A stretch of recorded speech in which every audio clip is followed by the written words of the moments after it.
let's just throw out those perfectly ordered, sanitized timelines we all learned in school, okay?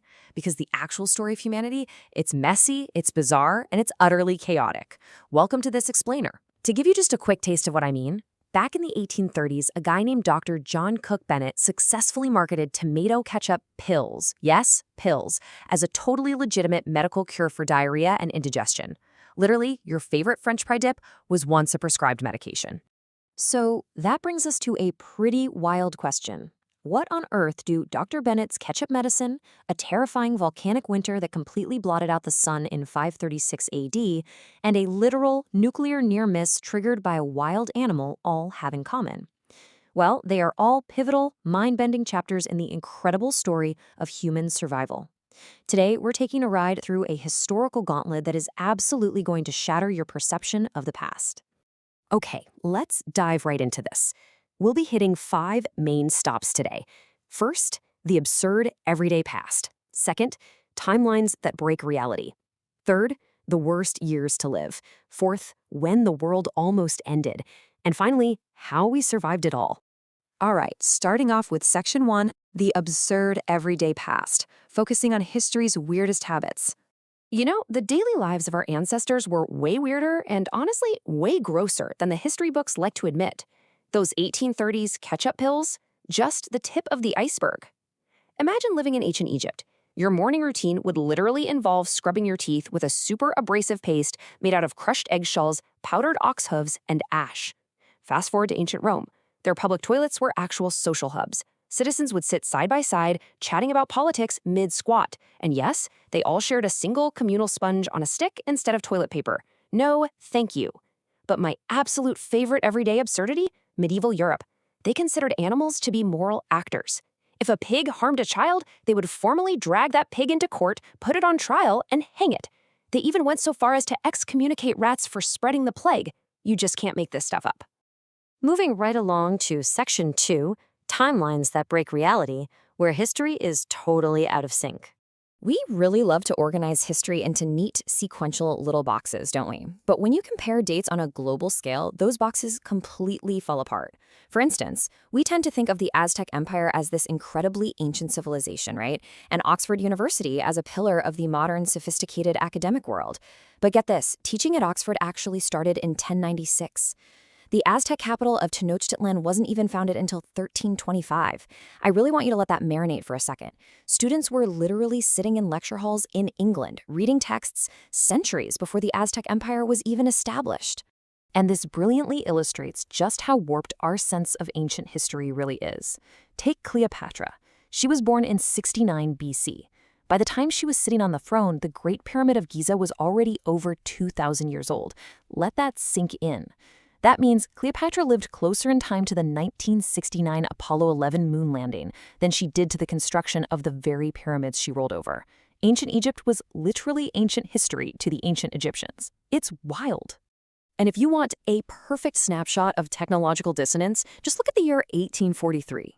That is the exact same year Alexander Bain invented the first fax machine. So picture this. Over in Scotland, inventors are already figuring out how to send documents electronically. Meanwhile, at the exact same time over in America, pioneers are literally piling into wooden wagons, trying to cross the Oregon Trail, and dying of dysentery. The juxtaposition between those two realities is just mind-blowing. Let's pivot now to Section 3, the worst years to live, our nightmare gauntlet. Shifting from the absurd to the incredibly grave here, history wasn't just weird. There were eras where simply existing was a monumental, terrifying nightmare. Looking at the span from late antiquity right into the 20th century, we see periods that almost broke humanity entirely. In 536 AD, the Earth literally went dark. In 1347, the bubonic plague began its terrifying march across Europe. And think about this. If you happened to be born around the turn of the 20th century, you could have conceivably fought in the hellish trenches of World War I, survived the horrific Spanish flu pandemic of 1918, lost your entire life savings in the 1929 Great Depression, only to find yourself plunged directly into the 85 million casualty nightmare of World War II. Let's look a little closer at 536 AD, which historians often label as the absolute worst time to be alive. In a single year, global temperatures plunged a devastating 2.5 degrees Celsius. Why? A massive Icelandic volcanic eruption unleashed an enormous cloud of soot and ash into the atmosphere, causing 18 straight months of total darkness. Crops failed instantly. It literally snowed during the summer in China. We're talking about a prolonged global nightmare of absolute famine and freezing temperatures. And, the sheer devastating scale of these events is really hard to wrap your head around. When the Black Death hit Europe in 1347, it wasn't just a localized tragedy. Over just 4 terrifying years, the bubonic plague wiped out up to 60% of Europe's entire population. Think about that for a second. More than half of everyone you knew, just gone. It fundamentally reshaped society from the ground up, collapsing economies and completely altering the trajectory of human history. All right, moving into Section 4, when the world almost ended. These are our near-extinction events. We are escalating the stakes here, moving from terrible eras to the exact moments our species was nearly wiped off the board entirely. So picture the 1962 Cuban Missile Crisis. Global tensions are razor thin. Both the US and the Soviets are just waiting for one wrong move. Late at night on October 25th, a guard at a military base in Duluth, Minnesota, spots a dark figure climbing the perimeter fence and yanks the sabotage alarm.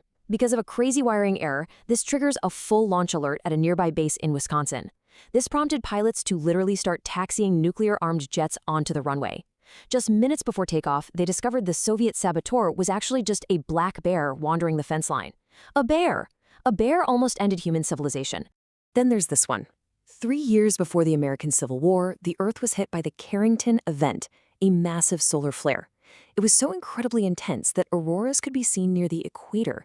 It wreaked total havoc on the limited technology they had back then. Telegraph machines were violently sparking, literally shocking their operators, and inexplicably working even when they were completely disconnected from their batteries.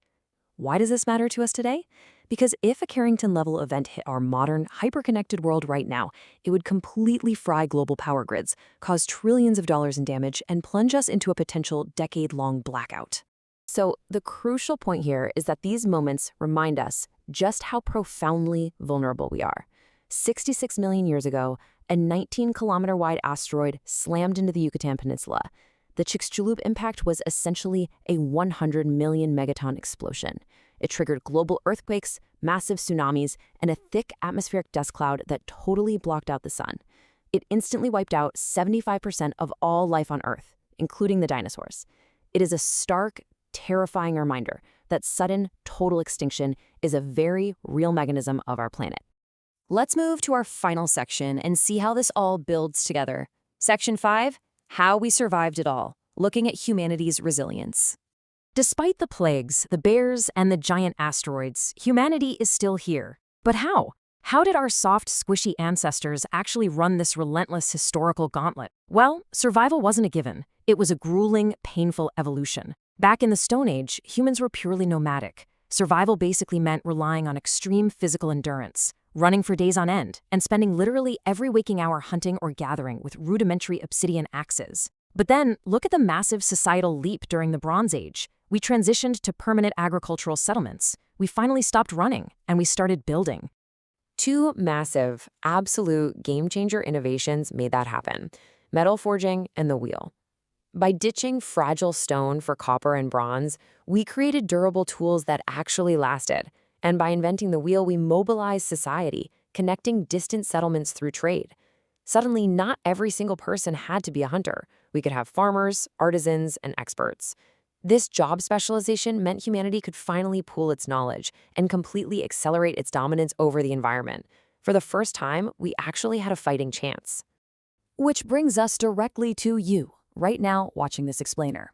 As the source text brilliantly puts it, historically speaking, you are soft, squishy, and weak, yet you are an apex predator residing at the very top of the global food chain.